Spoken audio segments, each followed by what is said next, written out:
आज हम पढ़ेंगे रोज़नामा इनकलाब का एक इदारिया।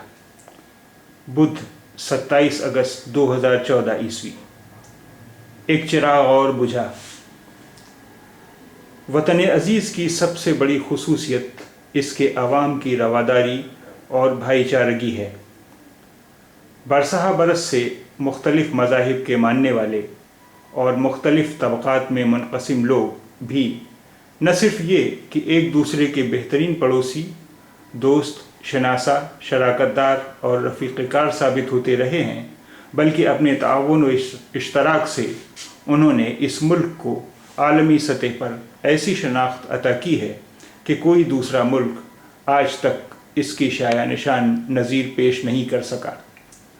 ज़रूरत इस बात की थी कि मुल्क की हुकूमत और सियासत इस रवादारी और भाईचारगी को ज़्यादा से ज़्यादा तक़वियत बख्शती, लेकिन हुआ इसके बरखिलाफ़। हुकूमत ख्वाह वो किसी पार्टी की रही हो और सियासत ने अवामी इत्तेहाद से तरक्याती ताने बाने बुनने के बजाय उन्हें बांटने की कोशिशों के ज़रिए सियासी मफादात के किले तामीर किए और इस बात की चंदा फ़िक्र नहीं की कि उनकी सियासत मुल्क के जौहर असली को शदीद नुकसान पहुँचा रही है। इस पस मंज़र में सेकुलरिज़म पर नाकाबिल तस्ख़ीर यकीन रखने वाले दानिश्वर मुसन्निफ़, सहाफ़ी और समाजी खिदमतगार सख्त मज़ाहिम के तौर पर समाज में मौजूद रहते हैं और गलत इक़दामात पर हुकूमत व सियासत को रोकने टोकने और मुतनब्बह करने की जुर्रत व जसारत करते हैं। अफसोस कि मादियत के फ़रोग़ ने इस तबक़े को भी महफूज नहीं रहने दिया, चुनांचे दिन ब दिन ये तबक़ा भी महदूद होता जा रहा है। यही वजह है कि जब इस तबक़े का कोई फ़र्द इस दुनिया से रुखसत होता है तो उसकी जगह के खाली हो जाने और शायद खाली ही रहने का एहसास दिल को कचोके लगाने लगता है। जदीद कन्नड़ अदब के बानी, कई किताबों के मुसन्निफ़ और ज्ञानपीठ जैसा जलील क़द्र इनाम हासिल करने वाले अदीब U.R. अनंतमूर्ति के इंतकाल से पैदा होने वाले खिला का पुर होना भी खासा मुश्किल दिखाई दे रहा है। उन्होंने ज़िंदगी भर शिद्दत पसंदी और फ़िरक़ा परस्ती के ख़िलाफ़ मज़ाहमत की।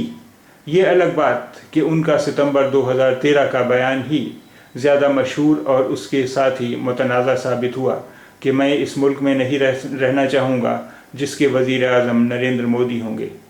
इस बयान पर गौर करने, शिद्दत पसंदी को अवामी इत्तेहाद का दुश्मन समझने और इस रुझान को रोकने पर तवज्जो दी जानी चाहिए थी, लेकिन हुआ ये कि इस बयान पर वावेला मचाया गया और जब नरेंद्र मोदी वज़ीर आज़म मुंतखब हो गए तो अनंतमूर्ति को मुबैना तौर पर कराची का टिकट भेजा गया।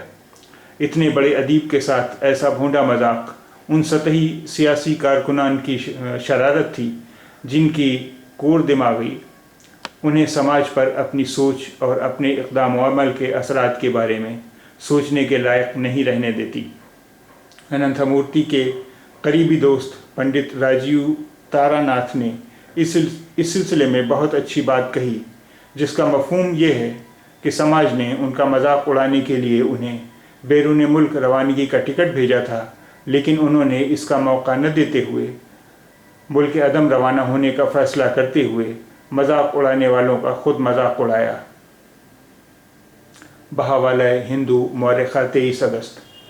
अनंतमूर्ति का कहना था कि मजबूत हिंदुस्तान का वो तसव्वुर मशकूक है जो नरेंद्र मोदी पेश कर रहे हैं। हमें ऐसी मजबूती नहीं चाहिए। हमारा मुल्क चीन और अमेरिका की तरह अमीर नहीं न सही, इसकी फ़िज़ाओं में इतना सुकून होना चाहिए कि गुर्बत भी मज़ा दे। अफसोस कि उन्हें अपने इस ख्याल को आम करने और मुखालिफिन को इस पर कायल करने का मौका नहीं मिला। हिंदुत्व से उन्हें सख्त बैर था। यही वजह थी कि बिस्तर अलालत पर भी वो अपनी किताब हिंदुत्व या हिंद स्वराज मुकम्मल करवाते रहे, जो अब यानी उनके इंतकाल के बाद तबाह होगी। मुमकिन है इस किताब को पढ़कर कुछ लोग अक्ल के नाखून लें।